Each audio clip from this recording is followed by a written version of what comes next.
हम लोग जा रहे हैं भोपाल। हम रेलवे स्टेशन पहुंच गए हैं।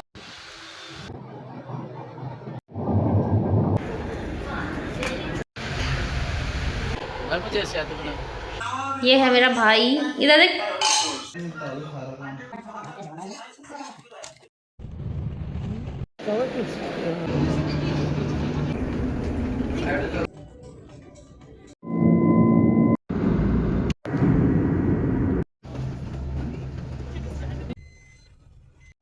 दोस्तों, हम कुबरेश्वर धाम सीहोर में पहुंच चुके हैं। हेलो दोस्तों, मैं कविता उत्तराखंड से आप सभी का अपने इस व्लॉग में स्वागत करती हूँ। तो दोस्तों, हम लोग जा रहे हैं भोपाल कुबरेश्वर धाम, जो कि पड़ता है मध्य प्रदेश में। तो दोस्तों, बने रहिए मेरे साथ इस व्लॉग में। हेलो दोस्तों, हम रेलवे स्टेशन पहुंच गए हैं। अब चलो।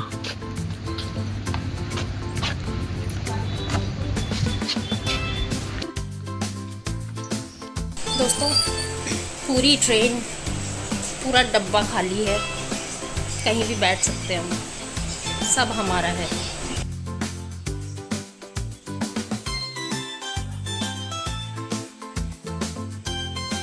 दोस्तों, हम अपनी सीट पे बैठ गए हैं। हम जा रहे हैं दोस्तों मध्य प्रदेश।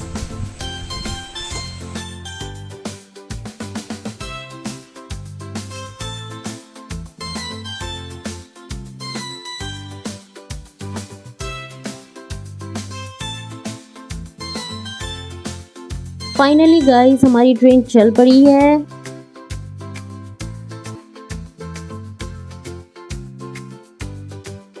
कुछ देर के बाद हमारी ट्रेन ने रफ्तार पकड़ ली थी। ये ट्रेन हमारी कोटद्वार टू दिल्ली थी।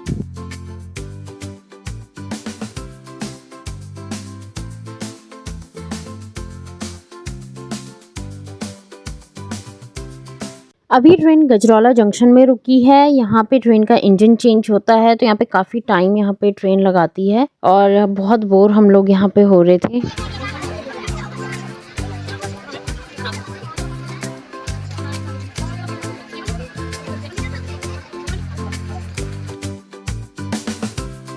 इंजन चेंज होने के बाद हमारी ट्रेन फिर चल पड़ी थी।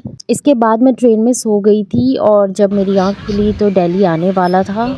हम लोग अपनी सीट से उठ गए थे अब ट्रेन से उतरने के लिए।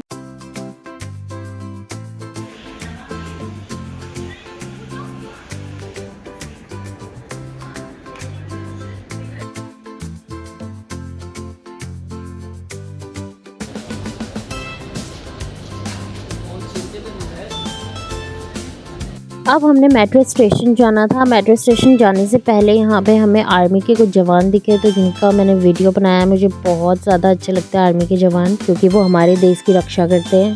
तो इसके बाद हमने इनकी वीडियो बनाने के बाद हम चल पड़े आगे मेट्रो स्टेशन की तरफ।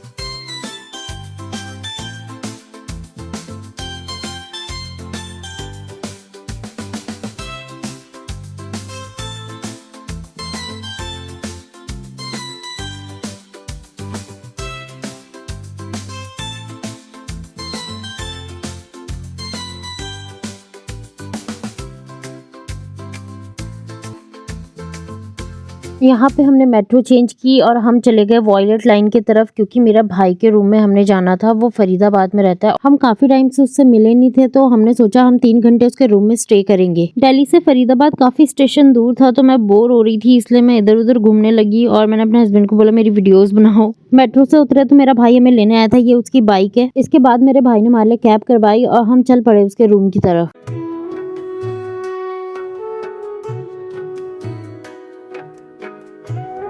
हम आए हैं अपने भाई के रूम में। हमें काफी अच्छा लग रहा था, क्योंकि हम काफी टाइम बाद मेरे भाई से मिले हैं।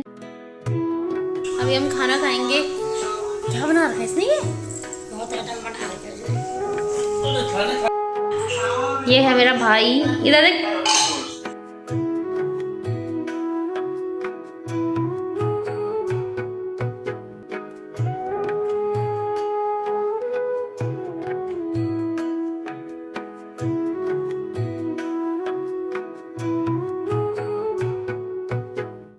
दोस्तों, मेरे भाई ने हमारे लिए खाना बनाया है। मेरे भाई ने हमारे लिए बनाया है सूजी का हलवा पूड़ी, पूरी चावल और ये बनाया है छोले।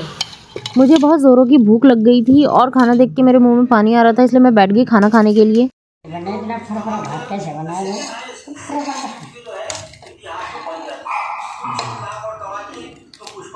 शिवाय चम्मच आना जरा। क्या खाओ? अच्छा।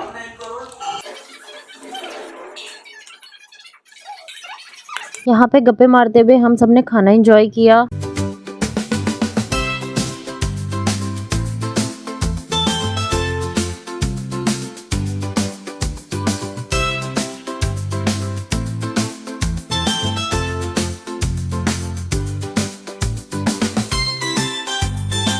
खाना खाने के बाद हम लोग थक चुके थे तो इसलिए हम 2 घंटे सो गए। इसके बाद हमने कैब करवाई और हम एयरपोर्ट के लिए निकल गए। यहाँ पे अपने भाई को बाय बोल के हम लोग निकल गए कैब से एयरपोर्ट की तरफ।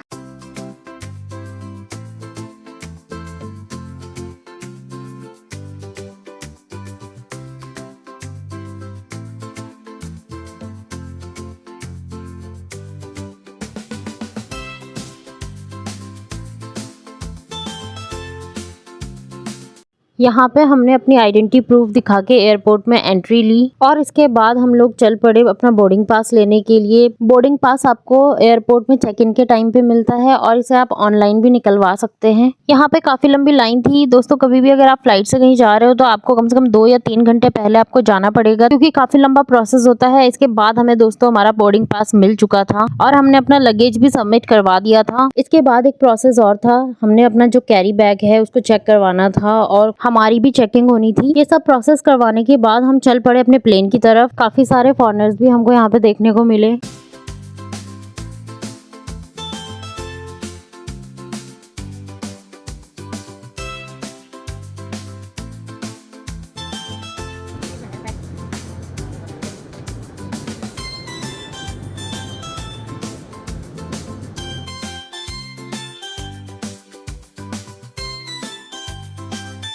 यहाँ पे हम लोगों ने ड्रिंक एंड चिप्स लिए। इसके बाद हम लोगों ने यहाँ पे आधा पौन घंटा वेटिंग एरिया में वेट किया। जल्दी हम लोग आ गए थे। फाइनली दोस्तों अब हम जा रहे थे प्लेन की तरफ।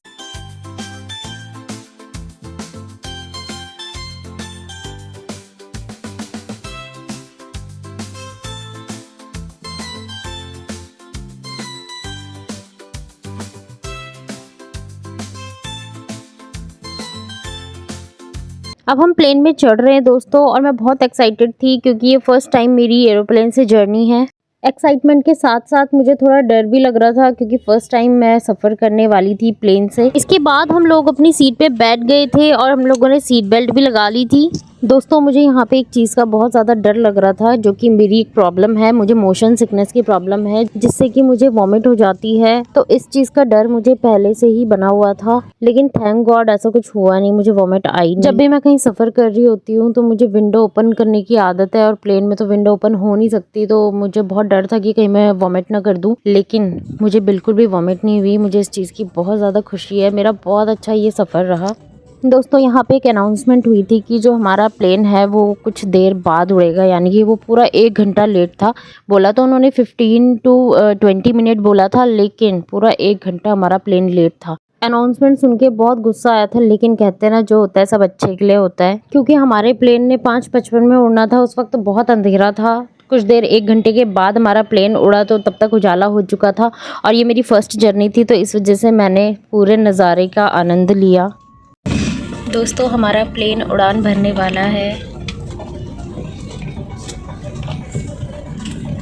काफ़ी देर के इंतज़ार के बाद दोस्तों प्लेन उड़ने लगा था और मुझे बहुत ही ज़्यादा एक्साइटमेंट हो रही थी। मैंने तो वैसे भी विंडो वाली सीट ली थी ताकि मैं सारे नज़ारे देख पाऊँ। जब प्लेन उड़ने लगा था दोस्तों तो इस वक्त 6:55 हो रहे थे, मतलब कि 7 भी नहीं बजे थे और पूरा सनराइज़ भी नहीं हुआ था।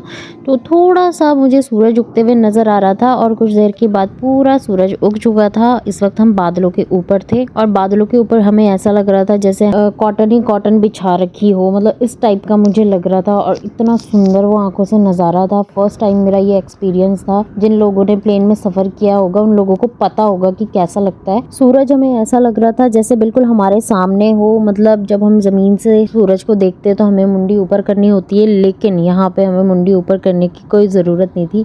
बिल्कुल सामने हम सूरज के थे और ये सुबह के 7 बज रहे थे। तो इस वक्त की धूप ऐसी थी जैसी 2 बजे की दिन की धूप होती है, इतनी तेज धूप थी, मुझे गर्मी होने लगी थी, लग ही नहीं रहा था कि सुबह की धूप है। हम लोग पूरा व्यू एंजॉय कर ही रहे थे कि इतने में एयर होस्टेस ने आके हमें नाश्ता दिया। इसके बाद हम नाश्ते के साथ पूरा व्यू एंजॉय करने लगे। कुछ देर के बाद हम बादलों से और ऊपर चले गए थे, तो बादल हमें थोड़े छोटे नजर आने लगे थे, मतलब हम थोड़ा और ऊपर चले गए थे। चारों तरफ वाइट ही वाइट नज़ारा था और सामने सूरज था। पूरा व्यू सफ़ेद सफ़ेद लग रहा था, ऐसा लग रहा था जैसे पूरी कॉटन बिछा रखी हो। मेरा ये 1 घंटे का जो सफ़र था प्लेन का, मुझे ये बहुत अच्छा लगा, बहुत अच्छा मेरा एक्सपीरियंस रहा। ऐसी कोई मुझे दिक्कत नहीं हुई, कोई वॉमिट नहीं हुई, कुछ नहीं हुआ। कुछ देर के बाद हमारा प्लेन नीचे उतरने लगा था। विदिन 1 आवर हम भोपाल पहुंच चुके थे। जब हमारा प्लेन लैंड कर रहा था तो दूर से हमें कोई चीज़ चमकती हुई नज़र आ रही थी, तो मैं बड़ा कंफ्यूज हो रही थी कि ये क्या चीज़ चमक रही है। पहले मुझे लगा शायद कोई नदी है, लेकिन जब हम नीचे उतरने लगे तो हमें पता चला कि वो झील थी और हम एंटर कर रहे थे झीलों के शहर भोपाल में।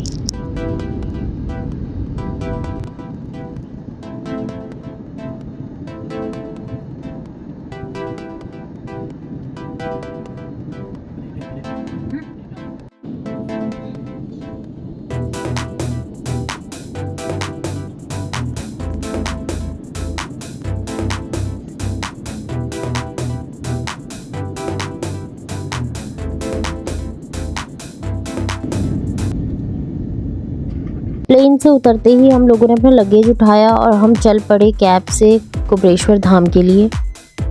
दोस्तों, हम कुबेरेश्वर धाम सीहोर में पहुंच चुके हैं और आजकल यहाँ रुद्राक्ष महोत्सव चल रहा है।